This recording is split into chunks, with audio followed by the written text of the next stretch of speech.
Factor affecting the tooth preparation, number one factor is the diagnosis, because जितना अच्छा diagnosis होता है उसके अकॉर्डिंग ही ट्रीटमेंट होता है। तो पल्पल अगर हमें स्टेटस का पता है, पेरिडोंटल स्टेटस का पता है, कितनी हमारी डेप्थ है, पेरिडोंटल स्टेटस में कोई वीक टूथ तो नहीं है, तो उसके अकॉर्डिंग हमें पोटेंशियल ट्रीटमेंट ऑफ टूथ का भी पता लगेगा। साथ साथ ओक्लूजल असेसमेंट जो है कि कितनी हमारी मैस्टिकेशन के दौरान में ओक्लूजल कॉन्टैक्ट्स बन रहे हैं, तो उससे हमें डिज़ाइन ऑफ टूथ और जो हमारी रिस्टोरेटिव मटीरियल है कौन सा चूज़ करना है उसका आइडिया हो जाता है। एक प्रिपरेशन में फ़र्दर हमें बाज़ूकात ये भी रिक्वायरमेंट होती है कि हमने जो आउटलाइन फोम है उसको एक्सटेंड करना है, और उसको इतना एक्सटेंड करना है कि जो हम हैवी ओक्लूजल कॉन्टैक्ट है वो हम लोग अवॉइड करें, मार्जिनस पे स्पेशली टूथ और रेस्टोरेशन के साथ जो आपस में दोनों के कॉन्टैक्ट्स हैं मार्जिनस पे वो बहुत हैवी ना हो। तो एक स्पेसिफिक रिस्टोरेटिव प्रोसीजर का जो है वो एक मतलब हर किसी का अपना ट्रीटमेंट है। जैसे for example if a tooth is plan to be as an abutment for a fixed or removable partial denture, अगर हमने चूज़ किया कि एक टूथ जो कि एज एन अबटमेंट काम करेगा किसी भी प्रोसीसिस के साथ ईदर रिमूवेबल और फिक्स्ड, तो हमें उस रेस्टोरेशन का डिज़ाइन भी उसके अकॉर्डिंग ही बनाना पड़ेगा ताकि हमारी जो प्रोसीसिस है उसकी सक्सेस हो, वो फेल ना हो। Knowledge of dental anatomy, dental anatomy means के एक टूथ है उसकी एक सिमेट्री है, एक शेप है, एक मैकेनिकल कंसीडरेशन है, तो वो हमने अपने माइंड में रखनी है वाइल प्लानिंग अ ट्रीटमेंट। यानी कि एक इमेज बना लेनी है एक टूथ की कि एक केनाइन है तो वो थोड़ा सा यानी कि थोड़ा सा पॉइंटेड होगा, और अगर इंसाइजेस वगैरह हैं तो थोड़ी सी ब्रॉड होंगे यानी इंसाइजर है जिससे। तो ये जो एक डायरेक्शन होगी हमारे पास इनेमल रॉड्स की, हमारे पास इनेमोलर डेंटिन की थिकनेस जो है, हमारे पास पल्प का कैसा साइज़ है, ठीक है, टूथ का अपने सपोर्टिंग स्ट्रक्चर्स के साथ कैसा रिलेशन है। तो ये जो इनेमल डेंटिन, ये पल्प, ये रूट, ये उनकी क्राउन्स और उनकी जो पेरिडोंटल सपोर्ट है उस सबको जो कंसीडर करना is considering the anatomy of a tooth. Patient factors जो हैं वो भी इंपॉर्टेंट है कि पेशेंट के एस्थेटिक कंसर्न्स क्या हैं, वो कैसा एस्थेटिक चाहता है, उसका इकोनॉमिक स्टेटस कैसा है, उसकी मेडिकल कंडीशन कैसी है। तो ये सब चीज़ें जो है वो should be taken in consideration, because जैसे कि मैनी ओल्डर अडल्ट में new replacement restorative material that are complete और partially on the root surfaces. तो इस तरह के जो एरियाज़ होते हैं जो कि जैसे कि रूट सरफेस पे अगर कोई रिस्टोरेशन है तो वो थोड़ी सी कॉम्प्लेक्स है, तो इसलिए हमने according to the age, according to the person's requirement ही किसी भी चीज़ को देखना है। हमने साथ ही साथ लेवल ऑफ केरीज भी चेक कर लेना है, क्योंकि पेशेंट्स जिनका केरीज का रिस्क ज़्यादा होता है उनको हमने इनिशियल एक ट्रीटमेंट प्लान करना है ताकि डिजीज़ फर्दर प्रोग्रेस ना करे। द इनिशियल ट्रीटमेंट प्लान को हम कहेंगे केरीज कंट्रोल ट्रीटमेंट प्लान, और बाद में हमारे पास मोर डेफिनेटिव ट्रीटमेंट आएगा जिसको हम कहेंगे डेफिनेट ट्रीटमेंट प्लान। तो ये एक प्रोसीजर है कि आपने पहले इनिशियल उसको कंट्रोल किया, फिर उसने आपने एक फाइनल या डेफिनेटिव प्लान तैयार किया।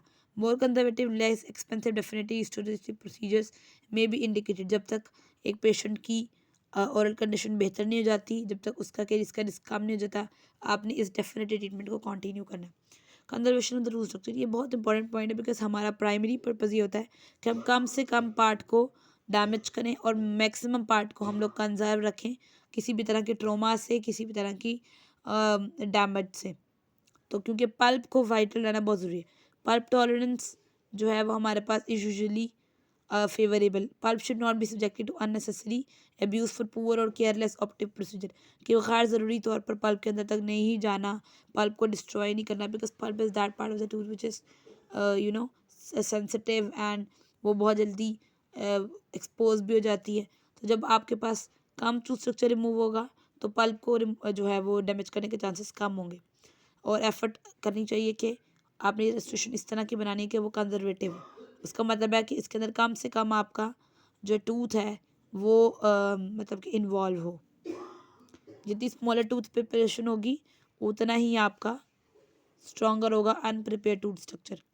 रिस्टोरेटिव मटीरियल फैक्टर, मटीरियल जो है उसकी भी चॉइस इंपॉर्टेंट है बिकॉज इकोनॉमिक और एस्थेटिक कंसिडरेशंस कि ये मटेरियल देखने में भी ठीक लग रहा है कि नहीं, और इसका जो इसके ऊपर जो जितनी कॉस्ट आ रही है वो ठीक है कि नहीं।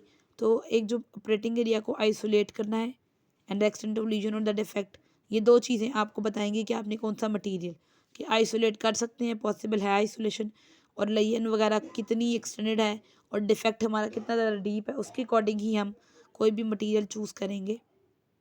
जैसे कि अगर हमने एमेल्गम चूज़ करना है या हमने कॉम्पोजिट चूज़ करना है तो उसके लिए कुछ कंसिडरेशंस हैं।